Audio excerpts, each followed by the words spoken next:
Juma de show da ha Kumasi online TV, Tik TV and African TV. E be sim konwa na afi ye di nkomo na de ekoso de hu nsema de aba. Ensem ho ano odin pa menka emfa ena ada kra. Ano odin pa. Ghana enyezi nya bete kra. So na muni mu no nya bete za o. Ma no sebi eneme koso pa. Enti e be sim konwa na afi ya dwendwene o ma no ho. Matumufo aka bia kire mo.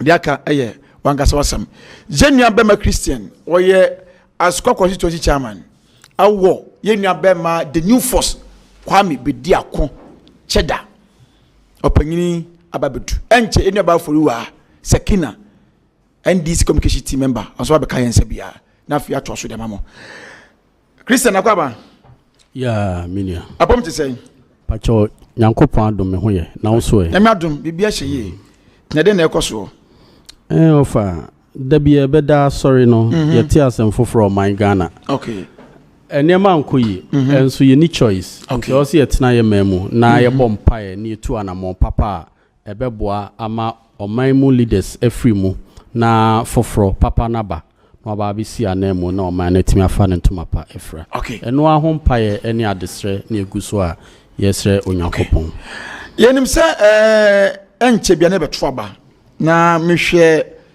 yewra bedi akon ebra na o share youth o ka chi o se okoto aba na hwe nipa ne tinwafuo na eto aba ma no te no de ne na se ne kwa symbol kra te bia se na ne ti ada bokora se yi ni ti na ya yi ni ti na we dey ofa sometimes and very important so be can assembly amana to ni petrim se be ya emprempi e de be kai wo empire me bone se enkonkoba na ye hwe na yura ba mi akosha week ana yura John Mahama no akwakofa week e de ahye ni ti no aba be da ballot no so na se said ye ti no de sisi ne de ye nua be ma na na kwa me bedi akon ono nko na ni tinwi efu entina wode so say ya yenhwe de ni tinwi afu na King Solomon na ni tinwi afu pa aha ejo hera gina se abato ntina wo gina se obeye mampanyi nti so ma ni tinwi fu se kwa nkroma de ni bia na pacho debi sana na otia beda se jenua ba sekina ba mami sekia kwa ba na bom ti se botomu na enye sa amemu oboni nti Tama eja nka ewia boy. Enu ane se yanumu nsu anhwe ne nsu yentimi nto. Saa. Ka 90. Enu ane ede ha enya sa oduma nkoma de ode enkwa ache. Saa. De aka ye de Bawumia. The economic messiah. Ene ne na ado. Ebe ya aka ho. Okay. Ne asetena mu nsu akoyi amaye. Ati. Enti ojiri so mani maye de. Ba se be mu ka se munya den. Mu asi ahede bi na ye kasa. Ye ma mi Sicily adapa de o man ni munya den ma no. Keno foriata o man mu nya den ma no Bawumia o man mu nya den ma no omo a self centered omo agisika na boss o motisu die ni die another ready they are enjoying but no more we as say we need to anti omo ne die ne makoye pa ba sa mo kakra ho sa mo ba mu ko ye nche etimo die wi se ni ye wi bi o ye ba ba mo ye ni musika wi o mo wi akro kogu ani die o mo mo breso ne ye mu ntineti special prosecutor offense Mahamudu ofri mu ba ye ka se o machichi mu se man fa bia ke bega se ye bot tan ya so ekese ni pakra na wa appointing Mahamudu no Mahamudu beka say the same person is the mother serpent of corruption and ono just bibi keke no obeye you appointing Mahamudu se be ya Ghana for be say papa e die won so no oba say o me nyini me wo mi bibi di dada me fa Ghana for sika nya hwe into appointing Mahamudu se be ya wo wie sika mpa Ghana for papa e die we justice and ni bakra ya Mahamudu so ye the mother serpent of corruption ono na ama Mahamudu anye na dwuma okay enti papa we die na omo mre na aso no mate me da se mamra ho Christian say na mu your fruit kakra yes you floating ewo Asqua constituency the import of it is to sensitize the public say nana kwame bedi akon oba Asqua constituency sisi a o greater Kumasi a obo apro na enche obewura Asqua constituency enunti Asqua mine mo amwatwa Asqua constituency ahwe nyina no madaroma ene momra mehwe Ghana your first president or de or mine no beto na kuma so now why the real work of leadership the aboa or my Ghana enya ne ntomapa efra. Okay, enti monante fahin. Okay, and ya probo no ye shall say free Sewia Junction. Ye de femo fa Jinyase na ye pege mu fa Madura. Efro sroba be PH chapter 3. Ti enede ye fa the right side of the road coming from Bosomtwe. Ye fa right side no. Ti from chapter 3 ne kokko fa Atonsu Monaco. Ne di we mu fa Presby. Ye twan kokko fa Atonsu school mu. E de ba be PA high school. And yes, after free ahensan ye di rewura mu kakra sisi aye be near wo Kumasi City Mall. Okay. Ehonso ya sensitize o mo kama obi ahu ya na ne ni age obi ahu ya o se ye bench NDC ni MPP. Okay. If you say o medi o minor bro yi pa. Okay. Enti nyame adoma ye wura bedi akon asantememu ya obontoa. Enti oni nti say wo ba mo hoda be ye hwe dananka duru a ye nso abane ni mabishia o. Yo, yansha ne nso se ene ne da yewura nana kwame bedi akon eda ne chitafo ana se ne running mate edi akire Ghana man nyina. I think say many have hope say omubehu nipa ko a sa running mate no eye enu nti ene obeda ne di eno ne dwumadi etitire pa ene ewo honom. Na nanka ohwese nka obefa ye nana ene yewura otumfo ho nanka wakwa akochia no no adi kan da na di kraa dey akire no ansa no ada na di akire oman ni nyina nanso ade ba ko mienu bi ama na ntimi ama so sa entie nyina ye hwe enu nti ama ye program no ni program no de maye no ebetimi ahye kakra ebetimi abase ne ya obeba askwa constituency ebetimi abase nyankopon ya admochina ana ye be hu no nti no yen time kuchu it said the o kan Bible Genesis Matthew chapter 25 or see owura neighbor no enyansafo ne ema nkwasiafo no ebi siesi omho bi ansiesi omho ene nyina anya ahosiesie na ye mfa ntwen na kwa mbedi ako so oba no so oba nyankopon ya admochi no na ye nyina ye de anigye aba abehia the incoming president of the Republic of Ghana. Okay, me da se ye nhyase na fe ye ni nkomo na ma menka manfo comment mo dey say I pity the Catholics. And Dennis appear was a great show, keep it up. And was saying, Mr. Journalist, why did you think Ghanaians will vote for a party NDC which have no policy? Answer me. About your Minkasa NDC or Mr. Wadaroma. In some TV was say, what better policy NDC coming with that you want us to vote for them? About your Minkampima or Mr. Wa. Mamenko other side na menhwe de no so kakraba na yensha so de me de betro so na afi yenko eni me brainity me batch mame na 1 minute per they say Asante region mo campaign sem ne kwose e wa ndis asen say aba form kwa moji number 8 no ebi mu 8 academy ana yesem so 8 amunya so mo ntimi improve ade. Oh, this year ankasa no your campaign no the way I see a strategizing no it wasn't based on rally no on say nipa na was all calling chen no I explain no policy e dey achere ne ade to we have from national to constituency no ye ensure that anya big rally there be ye na mafie mu and ye di nkomo market to market and ye sell your policy na number 8 ne there me amejiri say de na bi mu asia prepare say nka omunya 8 ankomo de be ye adwuma no ana otumfo nyankopon so ama na amamu sa anye den amom because say they have about 5 million t-shirts omo aye attract mu breaking the 8 but there's no problem they can wear it say omo t-shirt but me hu no system no na me bisa omo party panyin ba kwa say anya me masem oh omo nche na e so oya bema she number 8 t-shirt no say the 8 belongs to NDC. This also your bema. Shamiya enti bibia ede bia oduma nkoma bodie mu ene ni pasitene mu nyina ede say this time you Dramani Mahama abebio ono na Ghana fo nyina ni eden eda no so na eda na ye ballot na ye 8 no na najo ko social media manfo a the spiritual strength of number 8 ni ade na say sisi na manfo calculations bi eden sisi so e they say manfo number 8 academy yen there now we were praying say ballot ne baby e beda so bia ne nim say this time no NDC time and to say be jubilate about the 8 or not no campaign strategy ya mount it this time there ye hu rally akese bebre no door to doors market to market hospital to hospitals schools to schools and ye dey campaign here dey efa okay Christian, the 12 pillar for economy, freedom. No? 12 pillars for economic freedom. Okay. Yes. It's saying, na yensha yijumedina se misro. 1 minute pe. Yes. We ni ehuntasema Ghana mpanyinfo, Ghana politicians na omunima ama omai Ghana yetise de yetisisia. The 12 pillars to economic freedom.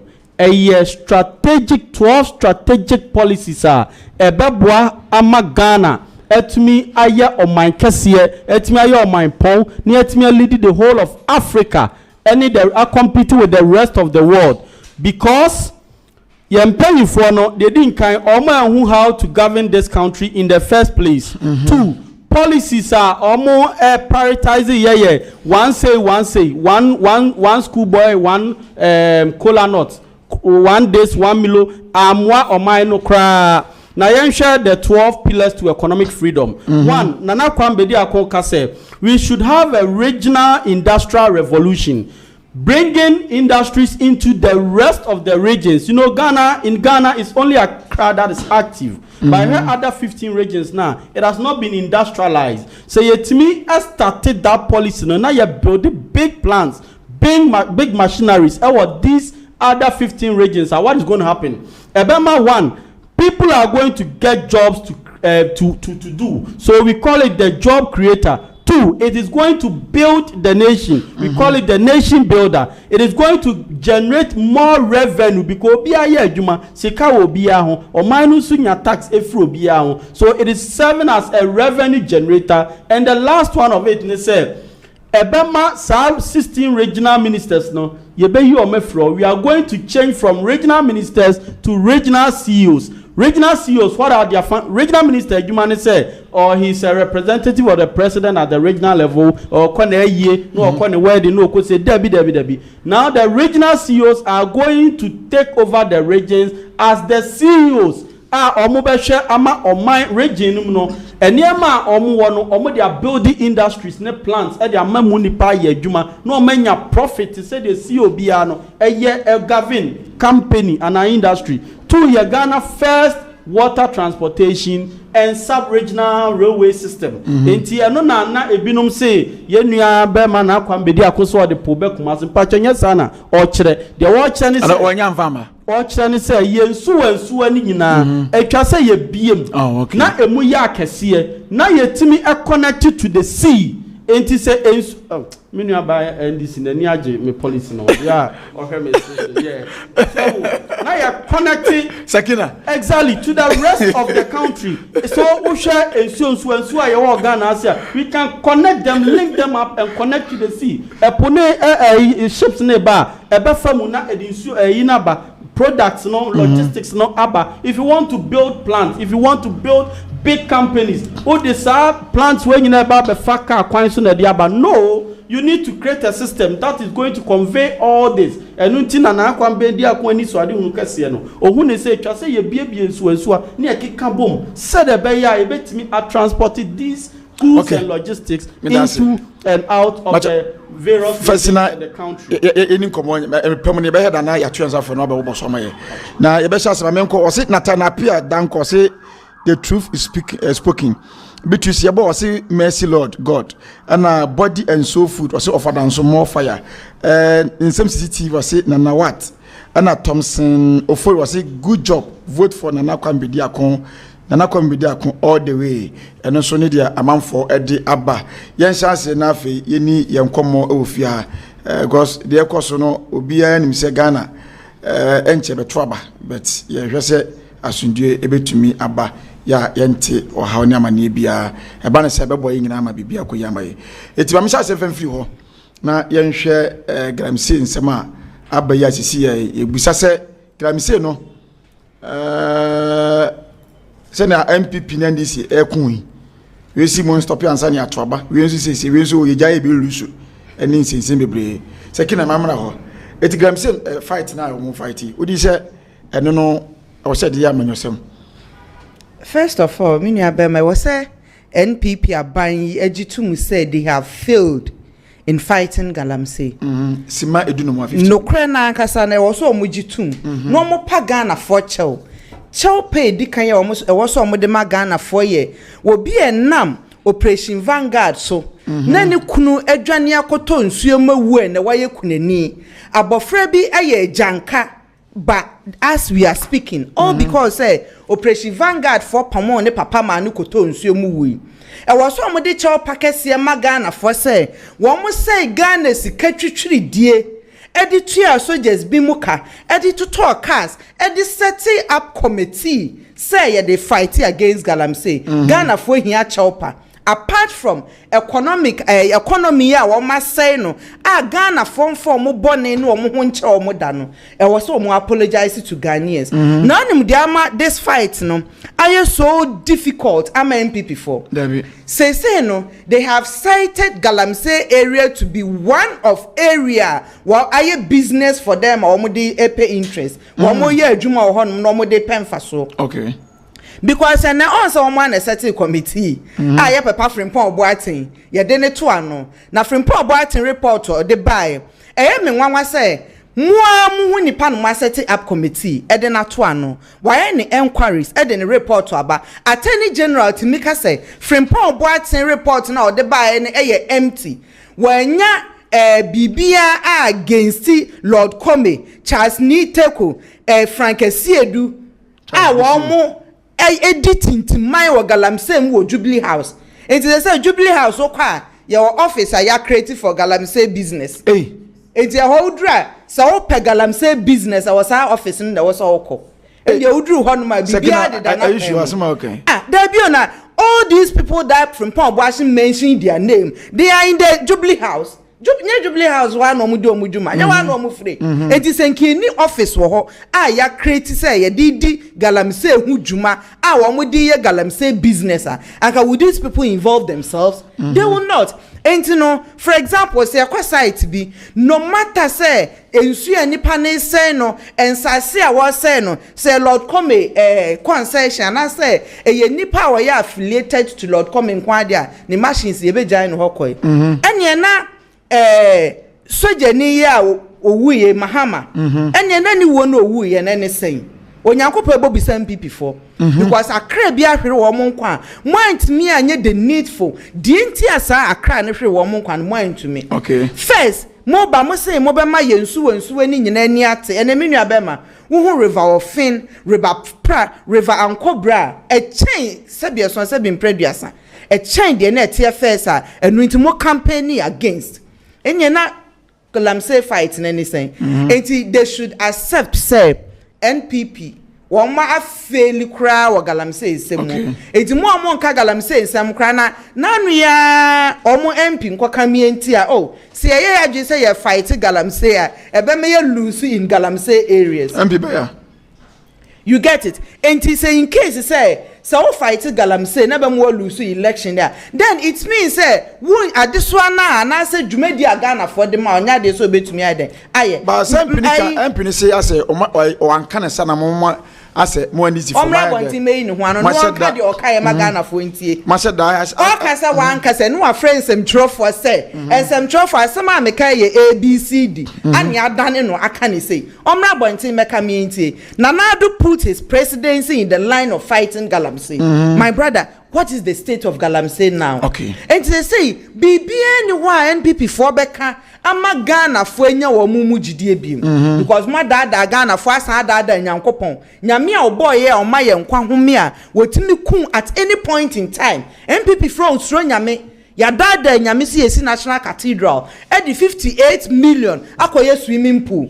Enti nyankopon kra wa dada na how much more Ghanaians? Okay. Enti say de bia meka say Nanadu dankwa Akufo-Addo atene du for chair so di bofre ne toafo nano afọ sebi preduasa de Ghana fo hunu eye nano na afọ no enu nti na opeso ofo so ade Bawumia be hye yekon sebe ya de ote so do sori ya na Bawumia so abetena so enti ye hunu de na ote so no. This is the second independent Ghana for ekokon age 7th December. Okay. De di kan ya papa Kwame Nkrumah na ye maye se ye ntumi ansesa MPP aban this time ye nchini man fa ye ho ncheye da because na eye kokese ye wo say ye kogi ye mind this time. Ye kogi ye ho free say Galamsey se menu abema ati se agintre ha ewo man mu stakeholders bebre labor unions bebre do mo ho agim na onima de ba kwaya na areho he na adodan kwa Akufo-Addo obi a wo ye lawyer on na say wo ye lawyer fine wo lawyer wo ye na obi a wo ye lawyer ne penso mranya adwuma de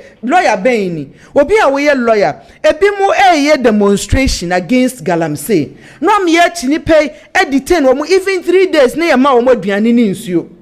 Meanwhile, one another, so you led so many demonstrations in this country. It is saying, "What ban? What memo be a autocracy? A memo can be a memo. The other can a final to memo for any chefa. Ewa memo. What question as me and your spectators? We should be citizens. And then now once I'm out, I'm so your lawyer, papa. No, where your lawyer, papa, and Kasan Simunina, what the Bay Juma.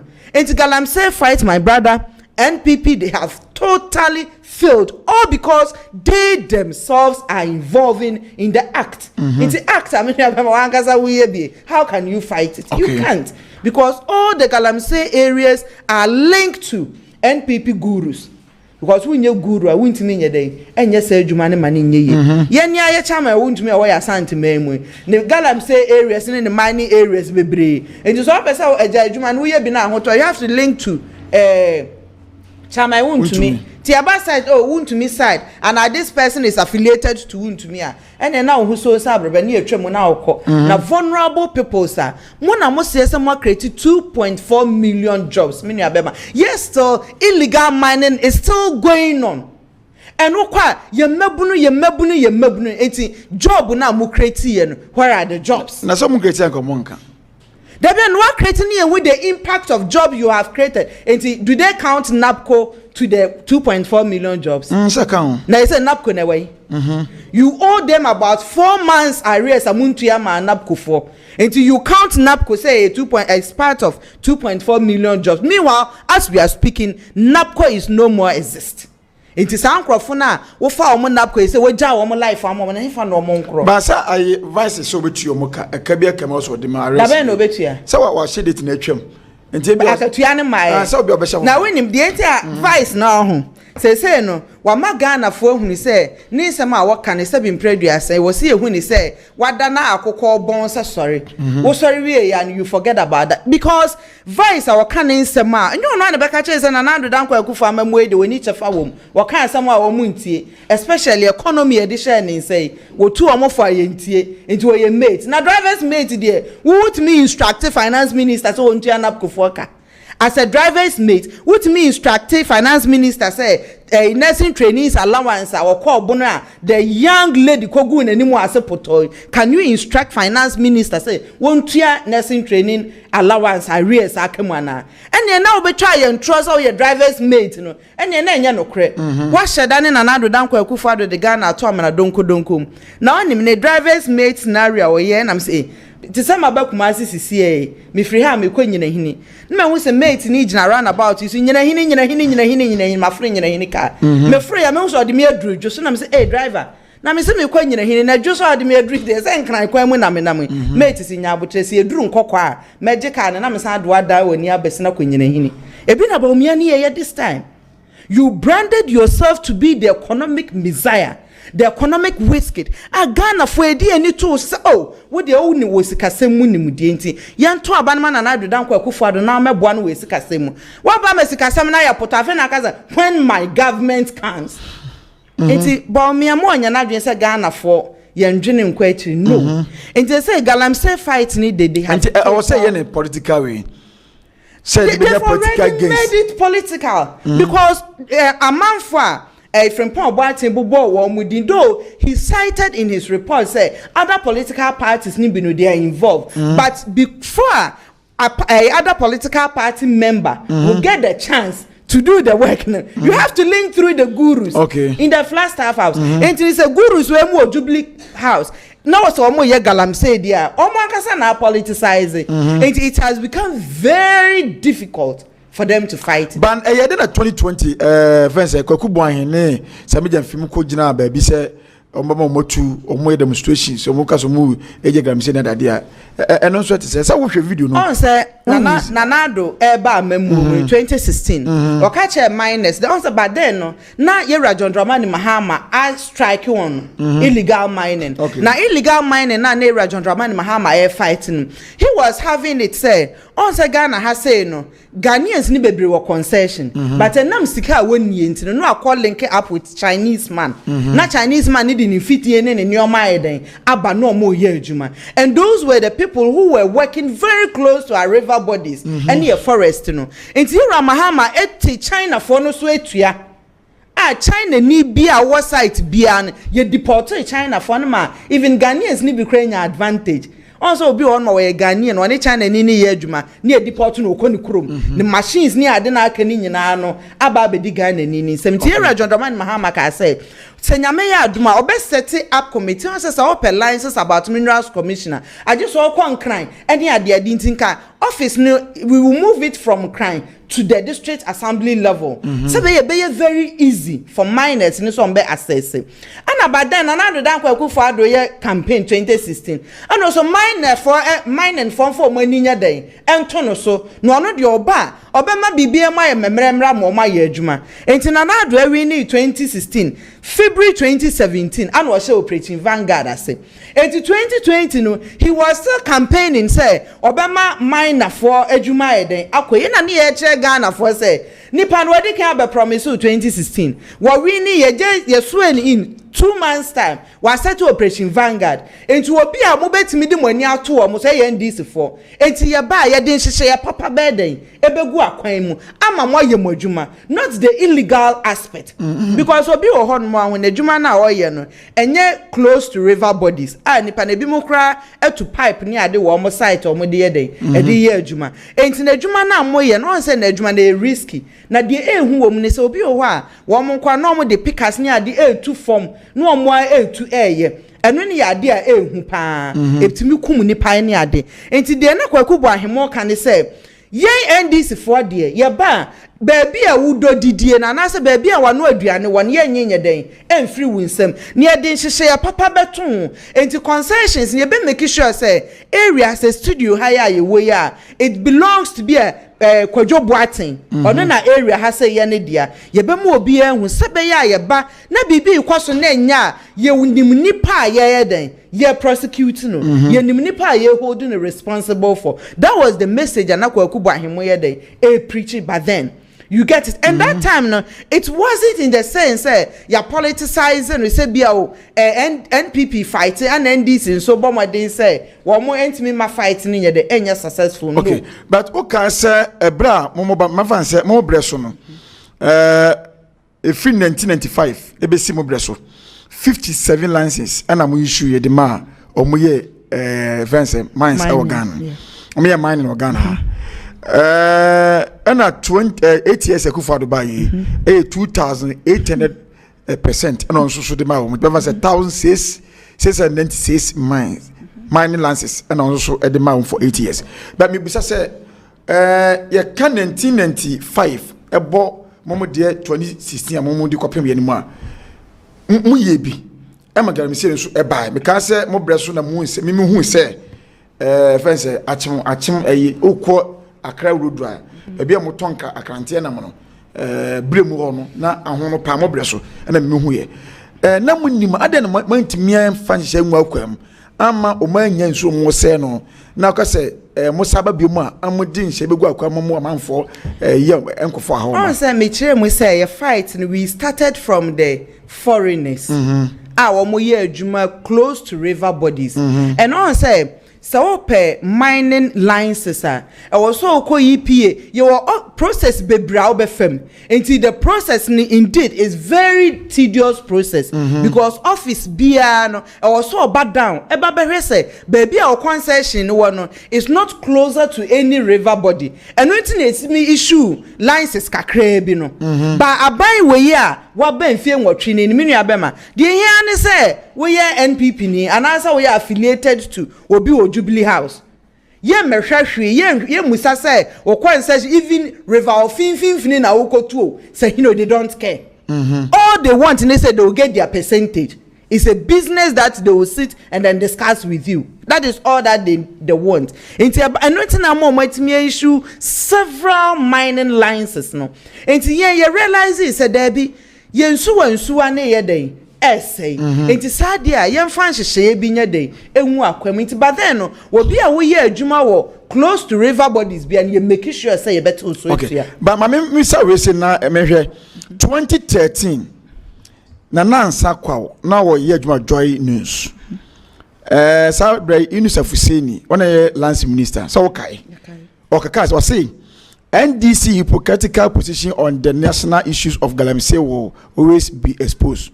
And this is then Minister of Lands and Natural Resources alleged Yunus Fuseni lamenting the hopelessly the involvement of over 1 million people in the canker of illegal mining, and with no cross on mitigating it as far back 2013. It is on record that current administration has injected effort more than any other and continues to do so towards rectifying this age-old problem. Now, say, mekai utie a video on one tour and wakan asem. Metima mwajwe so one eka. Oye ni intemu say yes. Wakan bibi say e sha setete enye ne eba. Enti amanana say bisa questions enti setete kura no mo ye kura na muntimi bibi mfa ho. Next ho no e bibi say no mo MPP NDC ni MPP fo no ase mo hyeda na mo ye sa na say mo petumi a asem be kanko mo nya wie nso a te se be me po ba wa anya no was wa mpam ko akọ sebi woni mu hu so entina wona ntana auto achia no enso so ko twuma na bia nko nkasa asem 1 minute na fe yenko Christian on say yenye time no ho those who were involving themselves was the MMDAs the district chief executives and the others. It wasn't a directive from a Jubilee House as a honma or hini bi honma to hana letter ni beba from Jubilee House say ni pass me say about be mining wa you don't have any say about it. But yenye time no what we realized was that Oko district assemblies now the DCs were involving themselves. It's quite remember clearly say that time Joseph Yamin he was the deputy regional minister. Yes. Yankrofo bebre were indeed and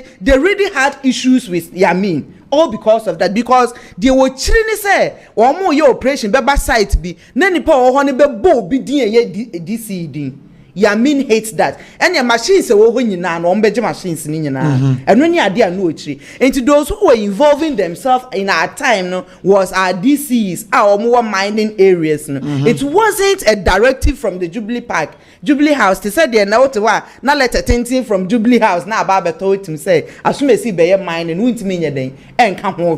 You get into year time that was the scenario and it's different from now. And when him there difference the amana ye when he say Nanado started fighting of Galamsey. Emma Ghana haye beja. And he said, can you say one can send a creative office or Jubilee House, a young mining office, Galamsey office, a mini abema. And I can't me Gina Mugidi Bepimuna, and Kaudu River of Fima and Carbesanum. Wudu River Premo and Carbesanum, Wudu River and Cobrema and Carbesanum. But later on, one more we involve one more no. But yes, and your citizens can be a bit more dealing with from the straw top hierarchy in the day. But the one, me never mind about Aquaja, Sankophone. And no, I'm a fight now different from. By one thing says, so you are hearing now obey let a free Minerals Commission the bar. Una assassinate with ya.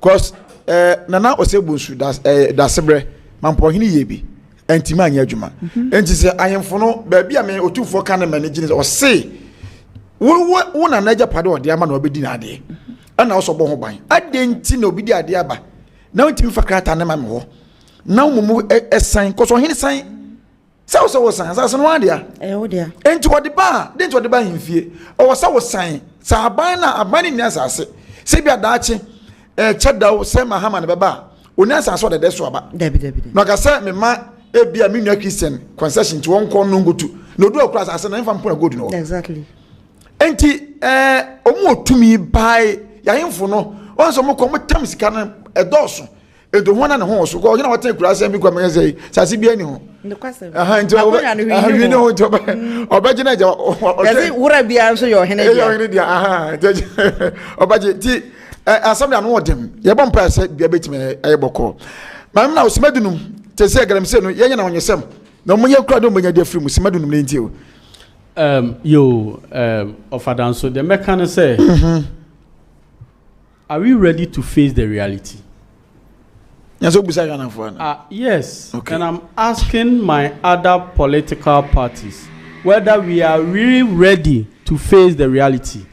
Because the issue of Galamsey, obi ntimi mfiri ni krom pacho mamemfa we enye scenario.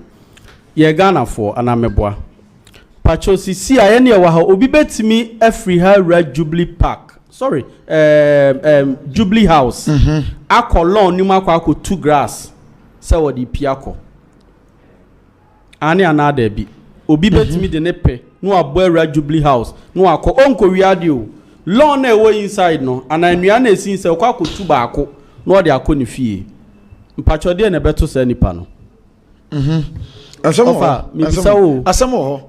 So timi nye ofa kasama ye hu se o so wo o da kan wa se betumi atiefo na ngasa Canada o de atiefo mu betumi obi antumi o man panyi ye de o man Ghana nyina ahye wonsa Jubilee House na wote no se Ghana ni bo e bo awura ho akwa tu dua ba akopɛ ana lawn okotu grass ni bi enefe no adua bi woni fie kura na soldiers for a bekino nim asumbo benya ene ba bi eden bekɔ akoto no but on my Ghana mu a ye de japade bia hye wonsa enipa timi firi omu krom etimi ba bi ra omanim ekotu Galamsey na ye ni records of them wo ye to omanim mamenka no krane say from the Jubilee House to Parliament to the various DCs and to the opposition parties, it is a united front. And to Galamsey no. And that is the reality na American. Evidence be now. Evidence hopa. Any day. Enti ebini the enti America say adia oman yamra wo mu. But the almost so no ana mamra no enya adwuma. Ye wo see say we need to mean say ubo Red Jubilee House. Now with me koko 2 just grass every one of the cover be a pair. Any sa security system na wo hono ma omo bo ho ban no. Eno ho promise and o mampanyi di ma ye say I will protect the country and its resources. So it is a united sort of thing. O mo nyina ye the finance o mo life. Enti mo ma ye ndawte sa asemo isi. Enye MPs ni MMDCs nko chiefs ahemfo nso ka ho. Because ohini bia ni wa Galamsey tuo no I mean let's face the fact na obi ba ukrom kra no odwi kwan a obi ehunu obi ba ukrom na o si ne dan kra keke asikro ni mpo a baby aye kan so remote areas eyen krase into obi tosment or the kosi ne dan kra obi aye dey ehu na excavator timi free baby aba betwam afa wo na wasase so akwa rabush Onyawe, there be me and Kasa. They are all aware, they sit down with them and they negotiate. Some are still getting percentages, others get lump sum. So that is the reality. Yanshe, government approach, or they try to tackle Galamsey by burning excavators. We all know, just as they know, it was not close to a solution. It was just a TV show. I am mama who say answer or ye bibi or anya excavators na etutu yiraye any de she ni nyina no. and me unsolve galamsey issue say solve ya and Kenya ni say na yete ha ye ka galamsey ho asem ye hwe Asante Achim South MP ne kan say ye kasi ye bani galamsey every those areas aba no ye ntumi enwini die enti na wo kasa yes one galamsey is kind of the finance or political ambition and two their boys are controlling the sites enunti ebe difficult for them say omo betimi akase ye bani. It is not to ordinary citizens alone but omo party members nyina ko bani hwe so ka kire akra no say onkonko tena your friends say Showdown TV so ana Kumasi online onkonko kasa so be kasa enti so bitimi ba no free the party no oba betena se na oba be kan na eche say ono so wo galamsey no odibi enti wo yoki enu ntina omosuma na okono enti ompese obelusu election no omana kra ne bufu a oma meye ne campaign ma no ondi na chi on promote no enu ntina o kasa asem no yenhwe yebetimi ama sasem we atena hoda na every year bia ababa ye national concern na ebi nma akodi akira akwa demonstration akwa remand 2 weeks and over na ebi num so akwa no munso we ase omonkwa na a create a very bad image on the Republic of Ghana. Kwame Nkrumah Ghana na asad 1950 near when Munyam Kesiye 1960 when Munyam Kesiye ye man panyi ye suma ne se onko Vietnam to help in a solution to the World War II no. Sa Ghana no se pesi sa pejesi ne na so biem. One approach here say we need to stop galamsey. Now let us propose a solution from the side of the new force. If the sitting government is ready to tackle this issue, I think this proposal is really going to help. One, let's declare emergency on these sites to galamsey. Emergency declaration. Then let's install monitoring facilities. Now there is Starlink all over. Starlink, you don't need any wired system. You can put it at any point and it works. Now we are Hurricane Helena at TC, North Carolina, and Florida, and some part of the United States. They are using that Starlink to solve a lot of challenges. They are able to connect, they are able to share information, and they are trying to find the fastest solution to it. Let's try and put these monitoring facilities there so that nobody can venture the galamsey sites. The next approach, what do? Then we criminalize galamsey activity. In this country. We need to do it. It is one of the robust ways we can use to curb this situation right on its neck. What they are just doing is like the roof is already leaking and you are just cleaning the floor. How can you solve it when you are just cleaning the floor whilst the roof is already leaking? They don't have any proper solution. So let's do this. If we criminalize galamsey, ebema obias road, and there are also monitoring systems there. Obias road so obe rahonum no akwa. Then we assure galamseyers a future with industrial-oriented approach. Ni assure mo say enuanom ban na ede aba no criminalization ede ato galamsey no enya da na mo ye pe a very good solution ye betimi de aye ato honum whilst you are doing the mining. Then the solution that they also there to guide you so that it will not end up your mine japade on my man enti mo hwa me van se bia the new force mo hwa e kwame so nka me van se mo na ebia mo wa ben ma mo betimi di adia buy betumi di protect inside na fe. One, let's declare emergency on these sites. Then let's install monitoring facilities so that people will not just go there and do those activities there. Then we try to criminalize galamsey. Then the next one is we assure them that we are finding a lasting solution. Solution, and then we allow you to continue it in a proper manner. Then what else? Then we create a list for them.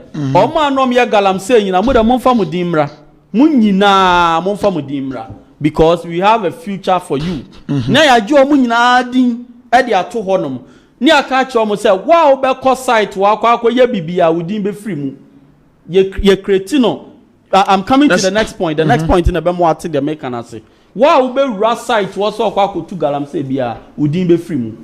Then what do? We create jobs for them. They need jobs.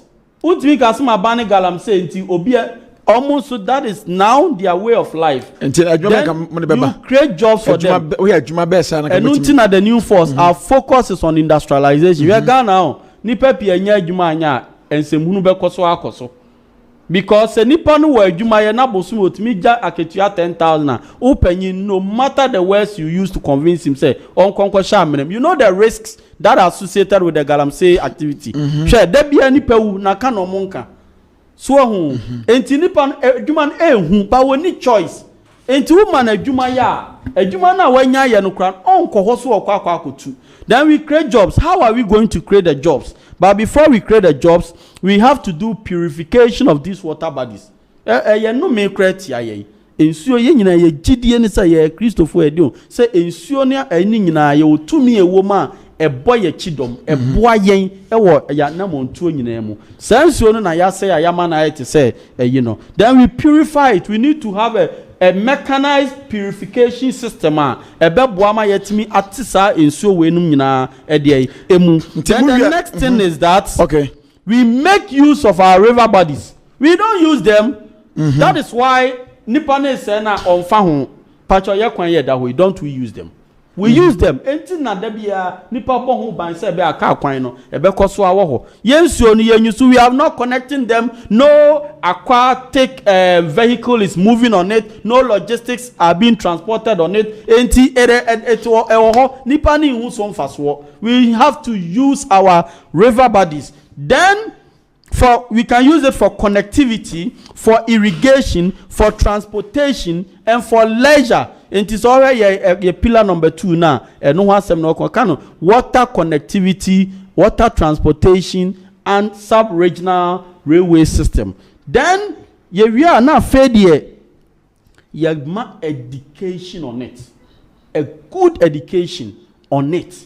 Say ni ways are galamsey ha o mind into your mind bapa now journey o mind now do mind one fa wo interest to nchen na hwe bo ho ban said the beya yensuo ni yensase no ene ye forest deplete no ebetimi agina ne na so afedie. Now we do an industrial oriented mining. What does that mean?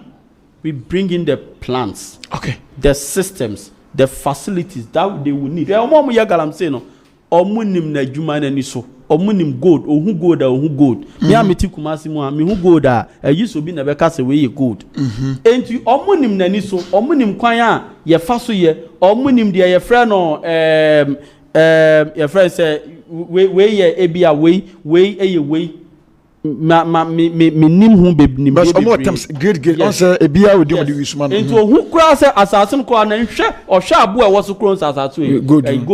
So they are useful, they have skills, they have knowledge. Let's improve their knowledge and their skill set and put them into industrialization agenda now. But ekobasa na yenhwe yesi ye wuse mercury no mo de ye galamsey no yesi take 3 years and say it mafi land ni mu eti basa na wam yehu kwan ya be fa se betima stop no omomutu no be employee wo mo manya adwuma factories ni ade be ba. How a betima kill sa mercury in the free land ni mu? Yes, so Mamenkan is saying the damage has already been caused. Your areas be on my World War II. Bombs, nuclear weapons, nesa anamano mu yusu ye no. Uko Germany per se, their water bodies have been affected for over a decades. They needed to have another system of getting them water to drink. Now mercury no, they are using it anyhow because odi kan regimen mansana wenya hu nimdie. Now what we are seeing now is that most of our lands in Ankasa has been affected. Most of our river bodies have already been affected with this mercury. That is why I was talking about purification of water bodies. There is always a system. Even the air, they purify the air. Yes. very California, any industrial states in the US they are able to purify the understand air. The work, but we can say I debatima a year from ye pampro. Okay. Almost a pampro say udria until the pension hono. A ye and nema to say any money in a free room, and as I say a dear bear poisonous, and I say ecosystem be a free pampro, a free animal. Okay, okay. Udria or plantia or be the order the buy and say or before Omo send and I must say dria. Okay. Yabano semenko also nya adwuma instantly na wo adwuma enti yabema wankasa sa apprentice pampro no cause enu wonso enu ayi bia no wutwa na esa efefe. Offer, I do not disagree with him. Notwithstanding, there is not only one solution to anything. Mate. Yes. Medase. Ebi a pempro no kwa ebetimi asolve be. Bebi okra na eni se yetu bibi kra wo. Ebetimi aka so yendua ho na at least enre vegetate the area. By 2020, the informer at the Omampene Kufuado from Poboatin and ode ekwawisi. Info in about say Kufuado sacks from Poboatin for soaring image of government. Because of Galamse issue na ba so ne papa na e kan kre no ene ma eyi na dia na otifie ene odi defense minister niti wumfo you say operation Vanguard Galam stop stolen size gold president release enti wo hwe we nyina na say of a minister enti na ma interwan state committee of illegal mining by say yem from e try to come and cast e japade de ma no e be den na side way wo kan we a good solution akobasa mo ba once san because any a problem no say the NDC for kan me be kan ye a good ye betimi asolve get me say ye ma la office na ba any district bia 276 district obia benya bi na otu ni get me say constituency asebe. I am bringing you back to the reality.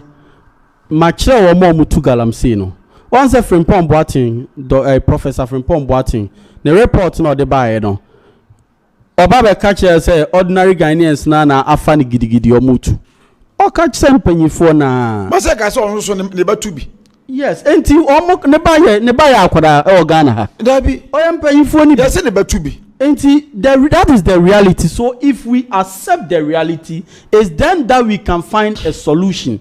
But nipa no because wa form a committee wa say no enche say wo solve hwe say o hwe pa krobia mu no omo di bone no omo pa na fo amra so oh aha ye hwemra ye nyese unche na the way obekasa no answer odwade no bokokokokoko enko wiase no no ana ede ono ana nti dia wo kan ye edi adanse say asema me di kan say eye mpanyifo na ana ede etu no mi body mi free Jubilee House and I'm about MPs, number DCs, number government appointed leaderships. Mami Musao offer. Why not appointed DCs? Sabai. That's me atono so. Enti yenu abaka se NDC breso na DCs nkwana na omutu no. DCs nkwana nye omane to abayi wo mo. That means that the presidency had a way to flow himself into the mining center. Okay. Every offer they were appointed no. Because no there umpo or the next council. But that's it.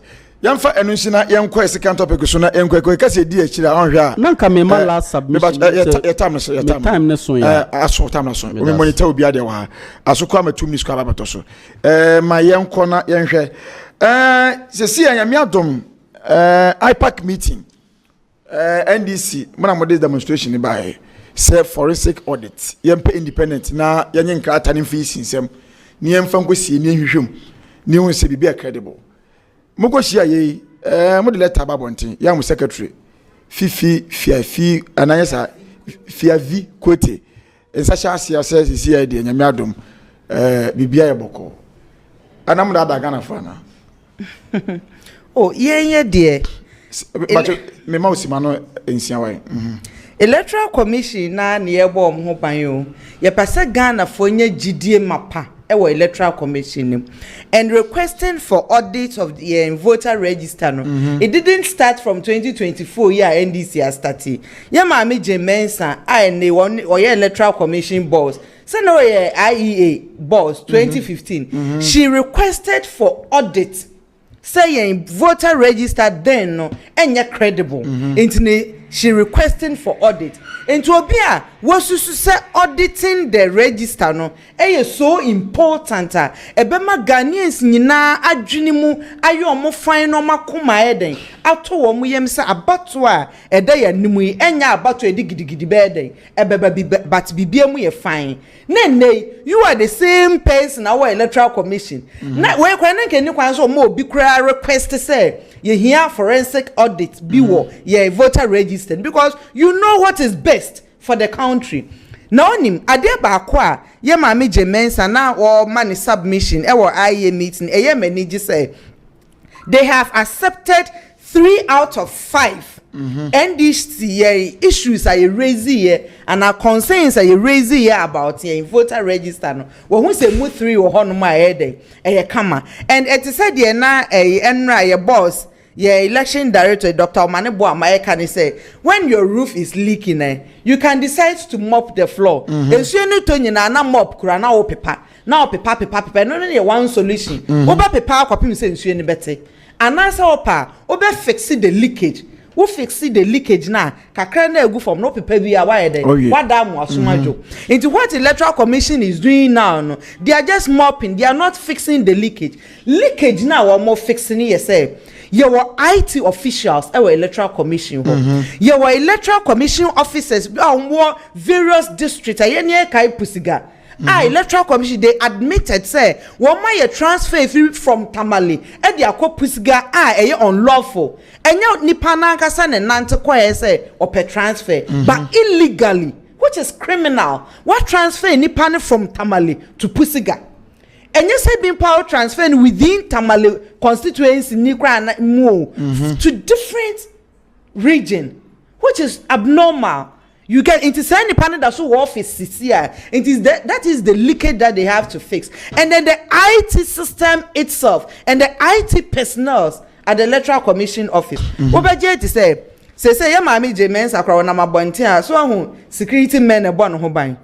Electoral commission office you police for you military men or you CCTV but PVRs it me yirai our electoral commission office ya anti obia and Charlotte so mo garden no Charlotte was sense na e bo no ba me patch say ahobambo no akoso to the extent say nipa na we commissioner na ahobambo outside you get it exactly and so office one ahobambo e office one mo nye easy but bibit me yire free why ye hu nipa kra we den o 5 it ye NDC e magana fo hu ni say bia ye ha adwen yo electoral commission ni ne pese me papa bia wote ye kra se ni kwan se ne yem hyehye no because among for be say 2024 ba exactly into the electoral commission we be no we incite more fears Magana for no mu ye mai den ahihye wo more na if we say menu abema ye wo wa wani fi ye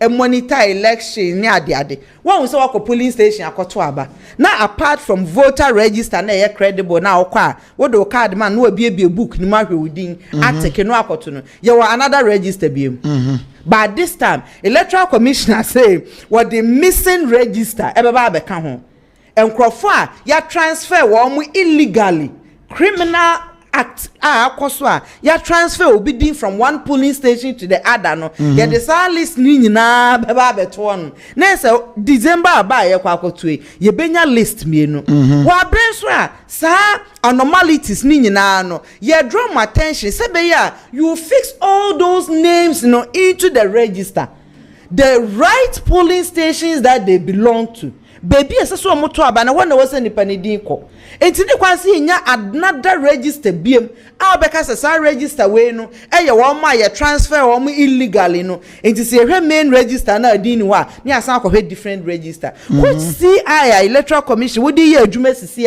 no CI no it doesn't contain that. See, being a different register apart from the credible one I heard you use. And they say electoral commission send on Mr. Pesa Ghana for whom and I born on my bona. So born on my born my Ghana for who say a Juman yent me. 2020 election a presidential election declaration inconsistency in the figures. didn't know what's a basa. Me de be a mechanic say NPP are buying way and I'm say Japan doc a book or more use to intino ahoma so mu hwe ya papa for giant to ho internationally ya recognizing no for a giant that so to ho do man kuma de ne nkwa da so ye den eche enti me consult stakeholders baby a here problem bi wo na bi e be hia obi mu an ye consult a enye ya na by nam say japade document na ye adwuma this time ntino bibi a ye implement bia no the family manifesto da ho and I say ebusua na japade bi a will bi da ho na ye implement enti ye NDC for the enim say odoma nkoma mu wo hwe wiemu nsakra ne wiemu nsankyere ne yekoso a odoma nkoma de era Dramani Mahama besa ababio ba de ye hwehwe ne se bedru ho ne ehu bia ne tension bia anye den emma wo man yi mu emma obi because electoral commission for cry ye nimu mugidie because of nema one or two things be because this thing didn't started to do. You quite remember some of the CI called Parliament and anko yi indelible ink every election system you say oko to aba indelible ink I don't say wuram na ahya won so say what to aba na ye free ho na de ye mareho ne say sa CI we call Parliament minority caucus in Parliament and a fight ya say sa the way enti abeka ya during district assembly election ya amfa indelible ink anya adwuma but NPP parliamentary primaries no womu use indelible ink e didn't na what's basa but maybe so I didn't na NPP and this say back opposition na mo akizu yisi because time na mo different say sharato se bi bia e friendship e credible e say mu fra ben mo so mo kan say je mensa enso so de enye credible. I don't know. I said, "Mona mo ye na mudi ya huagwa na sese." On say seconds. What time no so? 2015 now NPP for raise those concerns no. They attack NDC to the electoral commission. And na ma yera Dramani Mahama kacho mo say, "Yen NDC for near ho as a political party. The electoral commission is also there. There into say well." Issue be a address it to the electoral commission. We shouldn't add and I say me and find this for one year then and for it for a and that time grandpa NPP raised this concern 2015. What can I say at the committee? Yet a committee one member from the NDC, one member from the NDC, and then two members from the other political parties, smaller ones no. One more come home no more in two. Near formal committee. I a voter register ni say and year 2016 they did to abano. Ya solve all the anomalies a woman nyina nti adene de to aba na credible but this time the young mama woman say Charlotte Jemensa na dream say we prim na koma bibia ni hono ma e beka wo de burden be ye adwuma me yenko yenua Christian wona yenkan masika kraman for dem de bebira ba o say Gogo Godwin asirifie o say this year we vote with purpose of change. The new force shall never lose and will never buy a vote from people, but rather ask for you to vote wisely. Emmanuel Sasa, Madam, stop talking. NDC, never. As if the new force all the way. Dennis appear, Mrs. NDC, you are very intelligent, but won't vote for NDC. The NDC and the MPP, they are just making things difficult for us, the youth and our parents, with small money they get. Chada, all the way. Just funny. And also this city, any soon, a buy. I said, never hope. I said, energy. I said, no, Ghana for, at the mama. Mamma, what are my Christian, they see, I know, some said, Chada Mobico. All the political parties need to represent. There be Obina Koi. Nania bread and then they air calling 200. Say one or Casa why we Tiano guys massa. Me and you be Ubicas but a bell then aha and I will be question or Musa near bronze so bombos a massa ultimate coming out down daddy. And you said Obiania, I'm a son of one for when I say for so. Say, as I'm Cassia bar, Frank Anya Day, so Nipa Cassia bar, Frank Anya Day, so Ubebunanim a bedroom maybe no now Shanase. Chadana Muhunesano, Nenimana Okro. Sir, Mamma, a back meeting, they say, O must be beer, say, dear. bibia mu e finchim asundua ba mo mfa yi sinko bia biom apart from PNC Bernard Mona de no ye ekokoto ye twende be free maba no sisi ade na wo kana sima ensiamsero den fa last one ntwe enwene nsore so ofa the mechanic say ayese ball asuja no yakata ni keke ba ase ne da so hye systems were not properly placed. Okay. Where anchor way should not be anything to debate about, anything at all to delay the peace or even give discomfort to the peace of mind that every Ghanaian enjoy now. A country like Ghana, which has existed for more than 60 years, you need data systems, you need technology hub. We have a solution for this country. If the people of Ghana will give us the permission, and you may be saying, "Mama, ye issue my now." We will build energy city and technology hub. Under that policy, we will consolidate energy sources. Now we are going to do nuclear mining or nuclear energy for electricity and power generation. Now, the second one was technology hub. The third one was software development. Now, Ghana at that time, it was saying something like a big technology hub where all our data are moving in and day out. And Ghana niba from day na yewodo na ne records every it's an institution on its own. Every, let's say, month by month, year by year, you're updating a record. Or Yarimpa, that record should be on his file. Or from the onset, time I now 18 years. The system should tell us this person is even 18 years. The system should know where the person lives. The system should be able to query school or choir, the first job, the service, tax, every record of a citizen of Ghana should be at our technology hub or data centers. Through election time, we just query, we just take the data we need. You don't need to sit down no, Ghanaians you need a record of your citizens. Obi be naturalizing or be a Ghanaian. Then from there na the records that be every man by man you update or galam say side crowd the system should be able to know. Because now we use fingerprints. Okay. Then another within that system no any agency be will hear information about any panel should be readily available to be delivered. Where we have guided it with a Web3 technology system, obi ntimi nyina nchen edit obi data without going through a series of permittable entities. Omobe assigning that changes no amount. Enti ebasa electoral commission a list or the no. It is the genuine list. Say nyasa center obi wu then we put the record say nipa we ya wo this date, we would this date.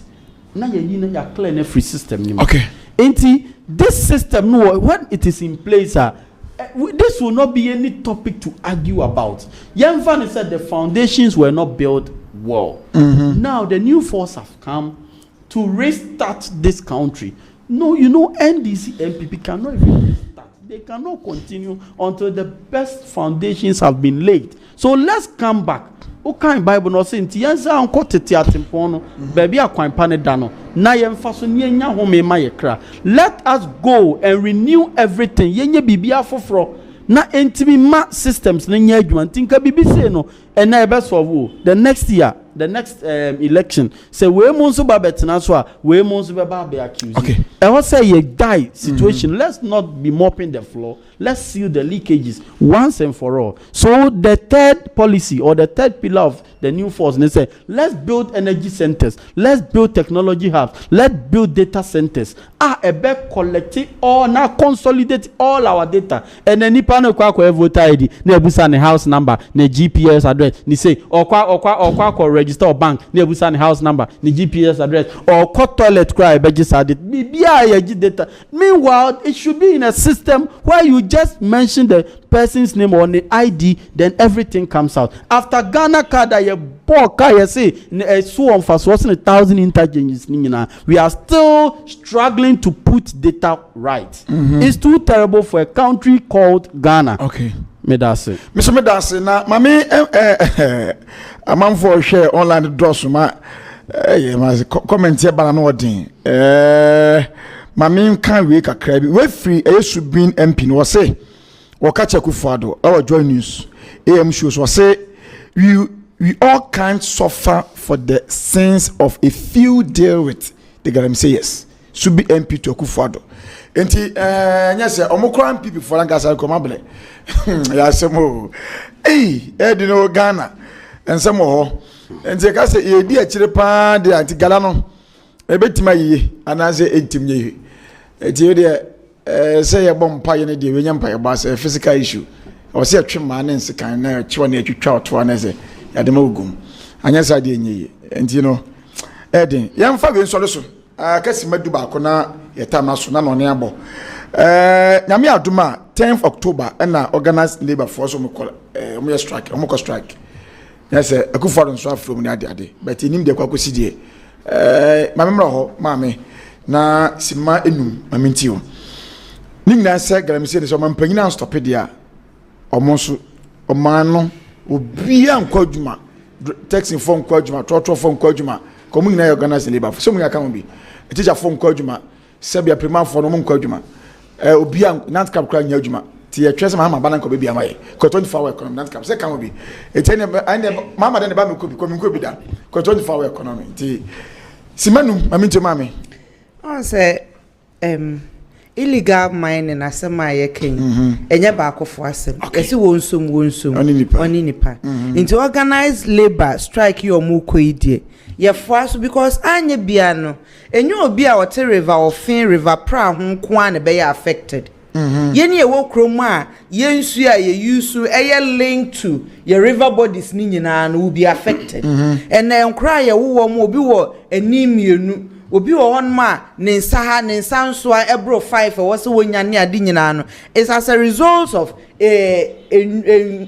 chemicals minus ye den use enti we dey yes o yo nkoda no da ko ti so bi aboju say sha na so ayede o say we dey hu because omo krampa bi nua be ma ya na omo bo kese pa ye nua no be teacher for any nurses ni ade because I see you go to where your service is needed eju be ko na se bi so krokitu a e bia ben river ofin kwan the source of river body ohonum a wo esebinom esebidware ediye bibia enti se bekọ no na se nsuo na se nso life is water nipa ni ntimi ntina ho wa abra nsuo wonya nsuo num wonya nsuo ndware wonya nsuo nyere enti we de ye nyina yesempa ye nyina na wo se eke hu bom na me fra aban fra omo ne nkoma ede ba sem na aban wo ka kire wo because adena ekoso na eye kanka ekoso and it didn't started today they be ameka say ye we studio hey see hu se saint bi ba ha na ebon ye bekwa akohwe na bia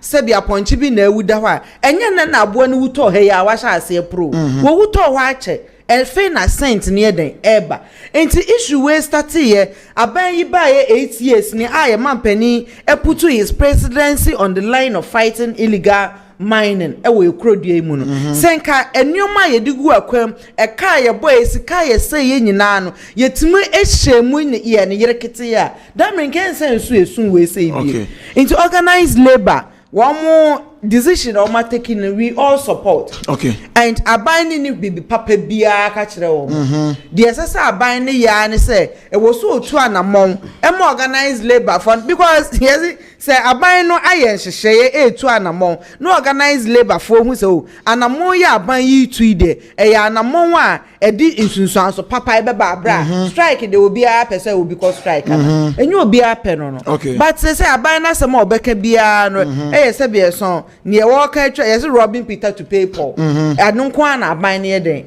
Nada someone into the government has nothing new to offer in case of Galamsey fighting because on one crop for it is really difficult for him to fight his own people are involved in it. But I say, your papa or yes to be MP or say, let's get any political party member involved in Galamsey arrested. Should be MP. So on any arguing. And on any arguing. Let's get him arrested first. He's part. I don't to now. Oh, MPs ningina. Oh, next time you me say omunina. Mate, was it the call for President Nana Akufo-Addo to crack the whip on Galamsey? Yes, following the destruction caused by activities of illegal mining on the environment, especially on water bodies and the forest reserves, has been seen as sage. Enti media papa no ebra kanfurata na ototo papa so hunu de we osia ye o man finance won na se ne man yen ana o start no kasa by mitmin kase wo yibia na se onyibi me ni evidence bia ba na se mo kan no se take it serious so abetumi aboy because ono man nam enti kopim se yenya che obi a ene beka se na okra se o kan se wo se yenche ne yan se yenche obi the person will call for say on so yenche ana mebo ana enje sa Christian but nya na to so me meeting na Akufo ne omuhia na afi me nkan kakata na yenkwa but ma meeting si man boy asem no kra ya ira me ma dwen Galamsey na organize labor force 10th October strike by Akufo-Addo say omontwen yes ono mo meeting I beg to disagree with organized labor. Even though the country is devastating, but work must still go on. You can't organize labor comprised of so many organizations are in Ghana. So let's assume say Confanoche Hospital organized labor see a cost strike. Ain't almost so kobi. You can imagine the obia or mind baby or that hospital no the life is at risk. Mr. Mo, we should not create problem in the midst of problem, or we should not create a situation in the midst of a situation. Say the solution and answer should come from the presidency. Yes, you admonish him. I can't 2 months or so now. What the Nijuma di at honum. Muntunefo say on ye bibi found. O ye bibi found one, or no any legacy. Why ye bibi and found one, or no any legacy. But let's imagine, say, see, organized labor say 10th for 11th October, or Munina cost striker. We know how it is going to affect even the economy. The suffering economy, Nankasa, it will even affect. It will affect the livelihood of Ghanaians. It will affect the people, put people's life at risk. Because you can organize labor, a big go. Almost the whole country will be a you may be no. Pinashe organized labor. And Tiamfan say Kobanesa. Now, Ghana is going to close down, shut down. Nobody is going to work. But a country must work, even in a situation. Oko Florida, North Carolina, hurricane crab cheer almost was side down pasa near crown. People are still working because the country must still run. Intimate I would rather advise they should appeal to the government. A demonstration, how to call it, Democrat hobase or mokofa protest by any. You know, Nana Kwame Bedi Akun's position was that, well, if you are angry enough, demonstrate it by voting the people you voted into leadership. Vote them out. You have that capacity to do it. So do it. It's just around the corner. But if we cause any instability to what? Not a higher peace now you enjoy now. It will go through the election, and by the time we realize Southern American say as I'm can say about Frank Kensi so they say omobu afu oban I say when him rounds now election. Elections, we know how aggressive people become in order for their candidate to win. An organized country said yet no yem fan kwa kopim se beto aba near vote them out. Hashtag vote them out. Hashtag NKB 2024. Number 12 on the ballot. May I say a letter was open letter to organized labor regarding threat to shout that the country over illegal mining. I was saying, dear leadership of organized labor, I bring you warm greetings from the corridors of concerned Ghanaian citizen who has chanced on your press statement of October 1st, 2024, declaring a nationwide strike with effect from October 10th over what you claimed to be government failure to meet your demands on legal and illegal mining. I read the said statement with shock and disbelief, particularly in respect to what you are threatening to do and the reasons you gave for same, which I found quite problematic, unlawful, and indeed a recipe of chose. Before I proceed to justify my position, let me first explain, remind you for who you are and your mandate as provided for by law. The law says you are labor union and your mandate is to protect the interests of workers at work. Your authority or mandate is thus limited to champion the welfare of workers. You are not a political organization, nor a governance think tank, nor a CSOs with an unregulated and unlimited powers to delve into every matter like an autopus.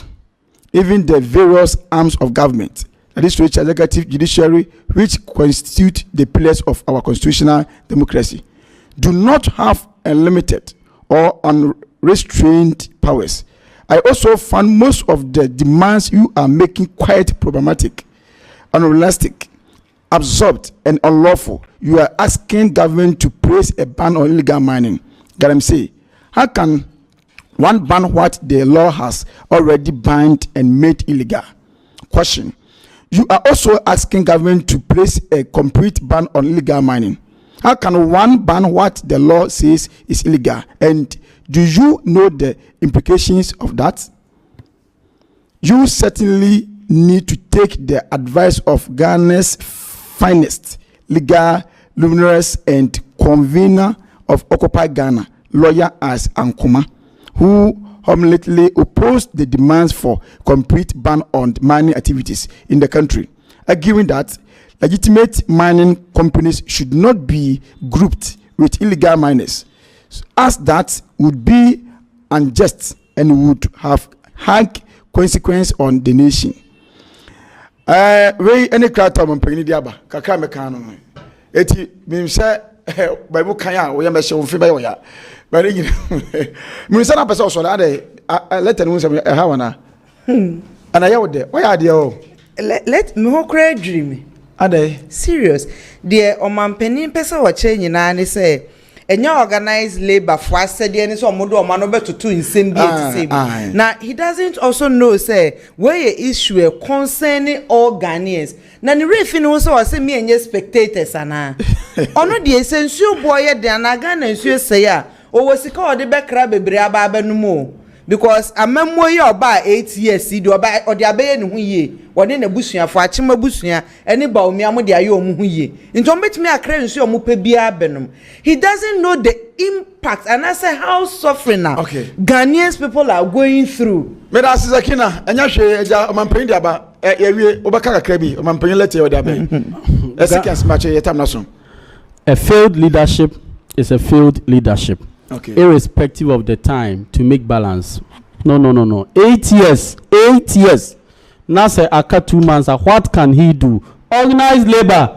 Don't worry yourself. A new leadership is coming. Okay. To make sure things are done right in this country. Yeah, that's it. Obachobi.